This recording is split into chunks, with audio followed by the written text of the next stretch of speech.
நாடாளுமன்றம் இயக்கிற சட்டத்தை ஏற்றுக்கொள்ள மாட்டோம். Political will of the reflected in the parliament. ஆனால் எங்கள் சட்டமன்றத்தில் இந்த ஆட்சியினுடைய நாயகர் நாங்கள் ஒப்புக்கொள்ள மாட்டோம் உங்கள் சட்டங்களை, நாங்கள் out of control of Delhi என்று சொல்லுகின்ற ஆற்றல் மிக்க ஒரு தலைவன் இந்தியாவில் யார்? இவரை தவிர. இன்றைக்கு நான் பெரம்பலூர்ல இருந்து கிளம்பினேன். கை கால் இரண்டும் நடக்க முடியாமல் குழந்தை போல ஒருவர் நடந்து வந்தார். ஏனையா சொல்லியிருந்தால் நான் வந்து மனு வாங்கியிருப்பேனே கையில் இருக்கிற மனுவை என்று கேட்டேன். நான் மனு கொடுக்க வரவில்லை, நான் ஒரு பட்டதாரி ஆசிரியர். பிறகு எதற்காக வந்தேன் என்று கேட்டேன். ஒரு லேமினேட் செய்யப்பட்ட காகிதத்தை காட்டினார். உள்ளாட்சி அமைப்பில் நான் இன்றைக்கு ஒரு கவுன்சிலராக ஆக்கப்பட்டிருக்கிறேன். அதற்கு காரணம் உதயநிதி ஸ்டாலின் தன்னுடைய தந்தையிடத்தில் சொல்லி எனக்கு வாங்கி கொடுத்திருக்கிறார். நான் பார்க்கிறேன். நொண்டி என்றார்கள், முடம் என்றார்கள், குருடன் என்றார்கள், செவிடன் என்றார்கள். ஐநா மன்றம் அவர்கள் அப்படி சொல்லக்கூடாது, மாற்றுத்திறனாளி என்று சொல்லி சொன்னது. ஐநா சொன்ன அந்த கட்டளையை தமிழ்நாட்டில் இருக்கிற எந்த முதலமைச்சரும் பார்க்கவில்லை, கேட்கவில்லை, நிறைவேற்றவில்லை. ஆனால் கலைஞர் என்ற மகத்தான மனிதர் தான் இந்தியாவில் அவர்களை மாற்றுத்திறனாளி என்று அழைத்தது மட்டுமல்ல, அவர்களுக்கு ஒரு தனி துறையை உருவாக்கினார். அவருடைய பேரன் இன்றைக்கு உள்ளாட்சி அமைப்புகளில் தேர்தல் இல்லாமல் மாற்றுத்திறனாளி ஒரு உள்ளே போகிறார். இப்போது சொல்லுங்கள், கலைஞருக்கு மாண்புமிகு முதலமைச்சருக்கு அவர் ரத்தத்திற்கு மட்டுமா வாரிசு?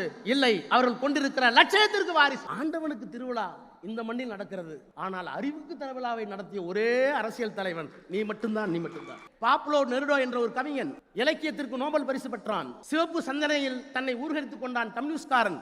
பல நாடுகளுக்கு ரகசியமாக ஓடினான், துரத்தப்பட்டான்.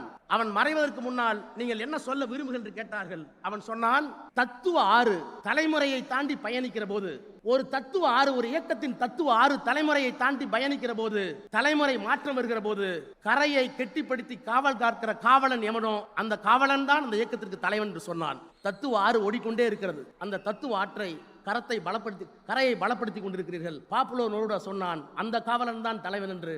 நான் உரிமையை அழைக்கிறேன். தம்பி வா, எதிர்காலத்தில் இயக்கத்தை நடத்து. ஒரு அரை நூற்றாண்டுக்கு 5 ஆண்டுகள் குறைவு. 45 ஆண்டுகளுக்கு முன்னால் 1980வது ஆண்டு ஜூலை மாதம் 20ஆம் தேதி துவங்கப்பட்ட அணி இளைஞர் அணி. அந்த இளைஞர் அணியை துவக்கி வைத்த நேரத்தில் தலைவர் கலைஞர் அவர்கள் ஒரு முழக்கத்தை முன்வைத்தார். நாங்கள் பெரியாரின் பிள்ளைகள், அண்ணாவின் தம்பிகள். எங்கள் கால்கள் நடப்பதை நிறுத்தாது, நடந்து கொண்டே இருப்போம். எங்கள் கைகள் எழுதுவதை நிறுத்தாது, எழுதிக்கொண்டே இருப்போம். எங்கள் உதடுகளும் நாவுகளும் பேசுவதை நிறுத்தாது, பேசிக்கொண்டே இருப்போம். ஏனென்றால் நாங்கள் ஒரு மிகப்பெரிய அழுத்தமான கொள்கைக்கு சொந்தக்காரர்கள்.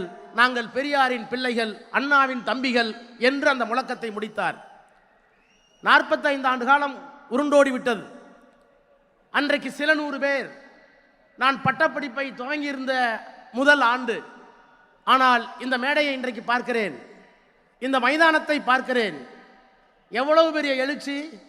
இந்த இளைஞரணி எப்படி உருக்கொண்டு இன்றைக்கு ஆருயிர் இளவல் மாண்புமிகு உதயநிதி ஸ்டாலின் என்கின்ற அந்த இளம் தலைவரால் மிகப்பெரிய உயரத்தை, சிகரத்தை எட்டி இருக்கிறது. அந்த மாநாட்டிலே உரையாற்றுகின்ற வாய்ப்பினை தலைவர் எனக்கு வழங்கியிருக்கிறார்கள். அவர்களுக்கும் துணை முதலமைச்சர் அவர்களுக்கும் என்னுடைய நன்றியை முதலில் நான் தெரிவித்துக் கொள்கின்றேன். நான் இந்தியாவில் மட்டுமல்ல, உலகத்திலே தேடி பார்க்கிறேன். தமிழ்நாட்டில் 76,000 கிளைக்கழகங்கள். அந்த ஒவ்வொரு கிளைக்கழகத்திற்கும் ஒரு இளைஞரணி அமைப்பாளர், 3 துணை அமைப்பாளர், அதிலே மாத்திரம் 3 லட்சம் நிர்வாகிகள். எத்தனை பேர் உறுப்பினர் என்பதல்ல, ஒவ்வொரு கிளைக்கும் சேர்த்து தமிழ்நாட்டில் 3,04,000 பேர் இளைஞரணியினுடைய நிர்வாகிகள் இருக்கிறார்கள். 68,000 வாக்குச்சாவடிகள் இருக்கிறது. 68,000 வாக்குச்சாவடிக்கும் பாக முகவர்கள் இளைஞரணியின் சார்பில் இருக்கிறார்கள். சென்னை போன்ற பெருநகரங்களில் பாகத்தினுடைய பகுதி கழகத்தினுடைய நிர்வாகிகள் அவர்கள் ஒரு 2 லட்சம் பேர். ஆக ஏறத்தாழ 5 லட்சம் பேரை கிளைக்கழகம் தொடங்கி தலைமை கழகம் வரை நிர்வாகிகளாக இளைஞனுக்கு பெற்றிருக்கிற ஒரு இயக்கம் இந்தியாவில் அல்ல, உலகத்திலேயே உண்டென்றால் அது திராவிட முன்னேற்ற கழகம். அந்த பெருமையை செய்து காட்டிய மகத்தான ஒரு இளம் தலைவனாக ஆருயிர் இளவல் தம்பி உதயநிதி ஸ்டாலின் அவர்களை நான் பார்க்கிறேன். அவரை நான் பாராட்டுகிறேன், வணங்குகிறேன்.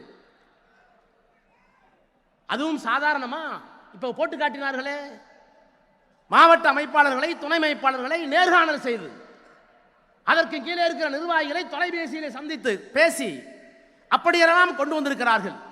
நான் எண்ணி பார்க்கிறேன் வரலாற்றை.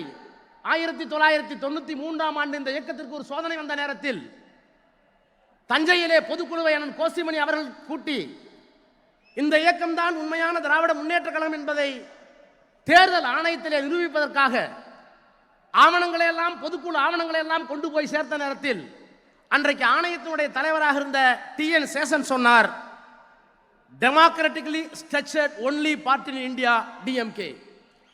இப்படி ஒரு தேர்தல் அமைப்பு முறையை, இப்படி ஒரு கட்டுமானத்தை, ஜனநாயகத்தை நான் வேறு எந்த அரசியல் கட்சியிலேயும் காணவில்லை என்று 93 சொன்னார். கொட்டுகிற மலையில், வீசுகின்ற புயலில், சரளை கற்கள் நிரம்பிய மலை உச்சியை நோக்கி நாம் நடக்கிறோம்.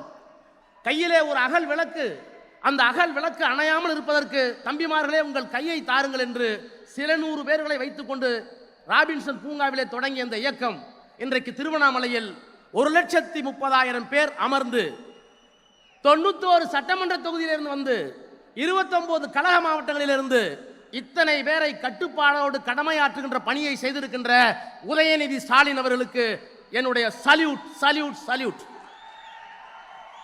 என்றைக்காவது ஒரு நாள் உலகத்தில் இருக்கிற அரசியல் கட்சிகள் எல்லாம் ஆய்வு செய்து இப்படியெல்லாம் செய்ய முடியுமா என்று பார்த்தால் இவர் செய்திருக்கின்ற இந்த முன்முயற்சி தான் கேஸ் ஸ்டடி, சரித்திரம் சரித்திரம் சரித்திரம்.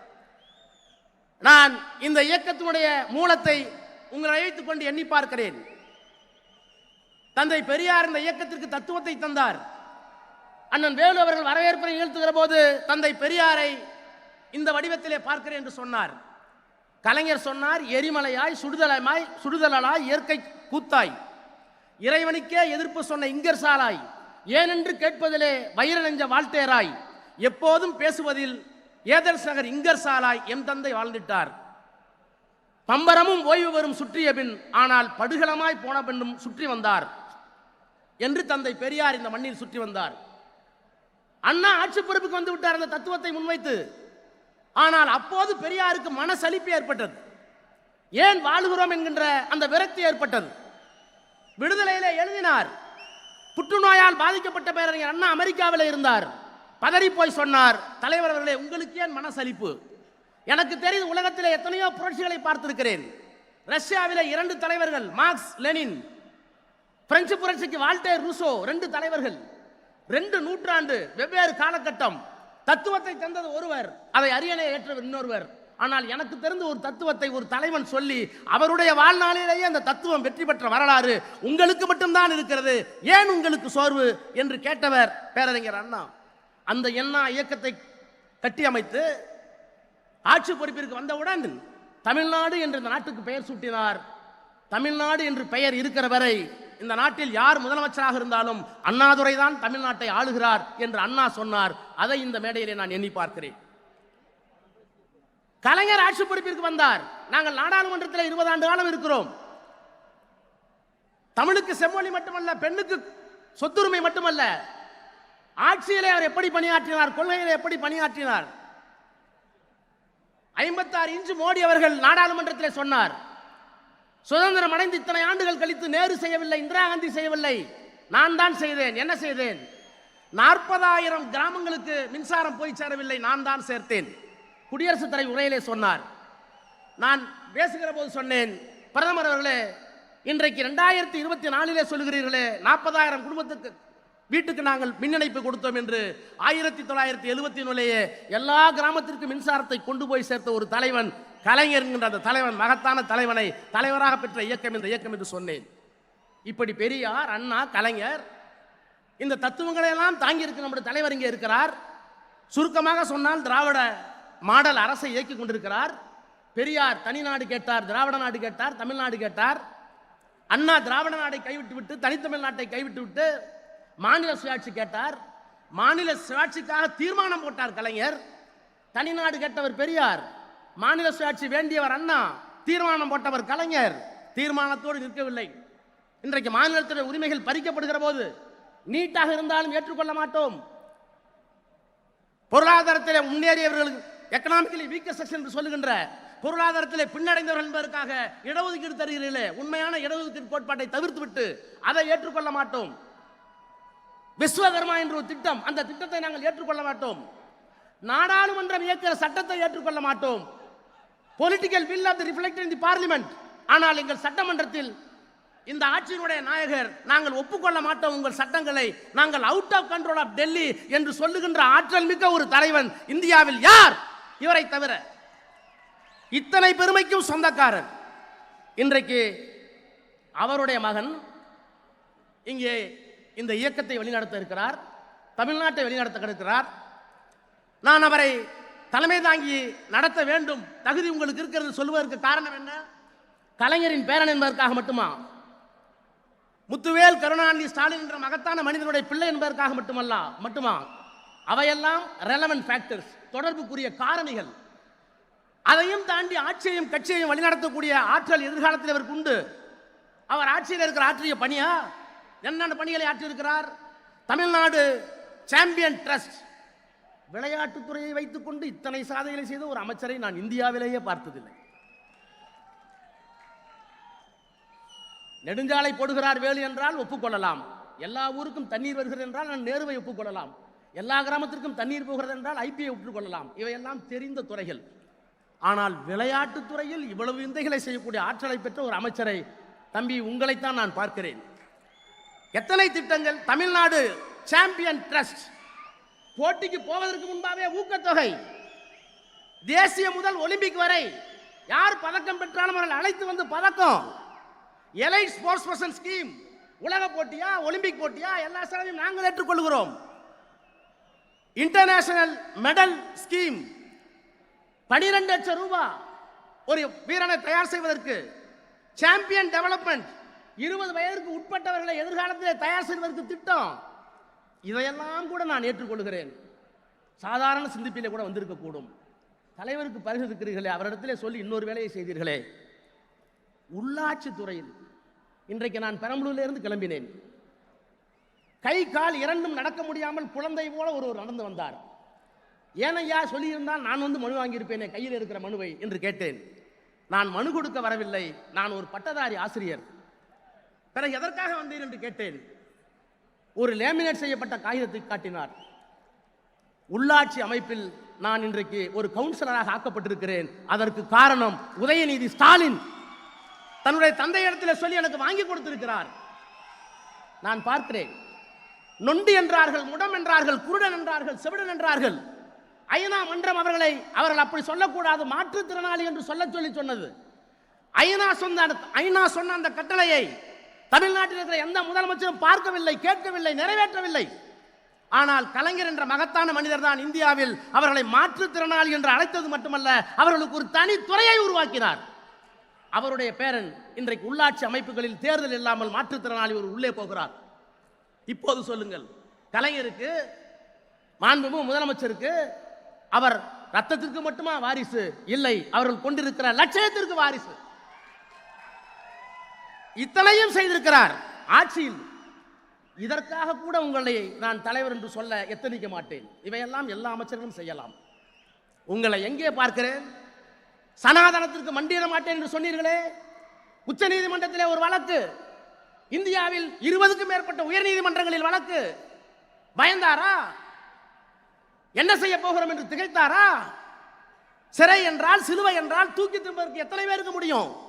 எதிர்த்து நின்றார். மண்டியிட மாட்டேன், கொள்கையோடு இருப்பேன். அந்த தலைவா, அதற்காக உன்னை நான் நிற்கிறேன். பொய்ப்பெட்டி என்றும் பாசறை என்றும் ஆரம்பித்தீர்களே. முரசொலியில் பாசறை பக்கம் யாரு கொடுத்த ஐடியா தெரியலையே. பொய்ப்பெட்டி, திராவிட முன்னேற்ற கழகத்தின் மீது, பெரியார் மீது, அண்ணா மீது, கலைஞர் மீது, முதலமைச்சர் மீது, தத்துவங்கள் மீது பொய் புகார்கள், அவதூறுகளை பேசிய நேரத்தில் அதற்கு பொய்ப்பெட்டி என்று பெயர் கொடுத்து நாடறிந்த பேச்சாளர்களை அழைத்து வந்து அவர்களுக்கெல்லாம் விளக்கம் சொன்னீர்களே. அந்த விந்தையை உங்களுக்கு யார் கற்றுக் கொடுத்தது? பாசறை பக்கம், முரசொலியில் கடைசி பக்கம் உழைத்தவர்கள் யார்? அவர்கள் சொன்ன சிந்தனை என்ன? அந்த சிந்தனையை எப்படி வரையறுத்தார்கள்? அவர்கள் போட்ட தடத்தில் நாம் எப்படி நடந்து போவது? இதற்கு ஒரு பக்கம் யார் கொடுத்தார்கள்? அறிவின் மீது தாகம், லட்சியத்தின் மோகம். ஒரு சட்டமன்ற தொகுதிக்கு ஒரு லைப்ரரி, புத்தகத்தை படியுங்கள். முத்தமிழ் அறிஞர் பதிப்பகம். கார்ல் மார்க்ஸை பார்க்கிறேன், சிறு புத்தகமாக வருகிறது. பெரியாரை பார்க்கிறேன், அண்ணாவை பார்க்கிறேன், டாக்ஸியை பார்க்கிறேன். மார்க்சியம் பேசுகிறது. யார் அம்பேத்கர், யார் சாதி ஒழிப்பு, இத்தனைக்கும் சிறு நூல்கள். முத்தமிழறிஞர் பதிப்பகம். அதை யார் உங்களுக்கு சொன்னது? அது மட்டும்தானா? முடிக்கிறேன். கருத்தரங்கம், புத்தக கண்காட்சி, ஆண்டவனுக்கு திருவிழா இந்த மண்ணில் நடக்கிறது. ஆனால் அறிவுக்கு திருவிழாவை நடத்திய ஒரே அரசியல் தலைவன் நீ மட்டும்தான், நீ மட்டும்தான். ஒன்றை சொல்லி முடிக்கிறேன். பாப்லோ நெருடோ என்ற ஒரு கவிஞன் இலக்கியத்திற்கு நோபல் பரிசு பெற்றான். சிவப்பு சந்தனையில் தன்னை ஊர்கரித்துக் கொண்டான். கம்யூனிஸ்ட்காரன். பல நாடுகளுக்கு ரகசியமாக ஓடினான், துரத்தப்பட்டான். அவன் மறைவதற்கு முன்னால் நீங்கள் என்ன சொல்ல விரும்புகிறீர்கள் என்று கேட்டார்கள். அவன் சொன்னான், தத்துவ ஆறு தலைமுறையை தாண்டி பயணிக்கிற போது, ஒரு தத்துவ ஆறு, ஒரு இயக்கத்தின் தத்துவ ஆறு தலைமுறையை தாண்டி பயணிக்கிற போது, தலைமுறை மாற்றம் வருகிற போது, கரையை கெட்டிப்படுத்தி காவல் காக்கிற காவலன் எவனோ அந்த காவலன் தான் அந்த இயக்கத்திற்கு தலைவன் என்று சொன்னான். தத்துவ ஆறு ஓடிக்கொண்டே இருக்கிறது. அந்த தத்துவ ஆற்றை கரையை பலப்படுத்தி கொண்டிருக்கிறீர்கள். பாப்புலோ நெருடோ சொன்னான், அந்த காவலன் தான் தலைவன் என்று. நான் உரிமையை அழைக்கிறேன். தம்பி வா, எதிர்காலத்தில் இயக்கத்தை நடத்து. வாழ்க, வெல்க. நன்றி, வணக்கம்.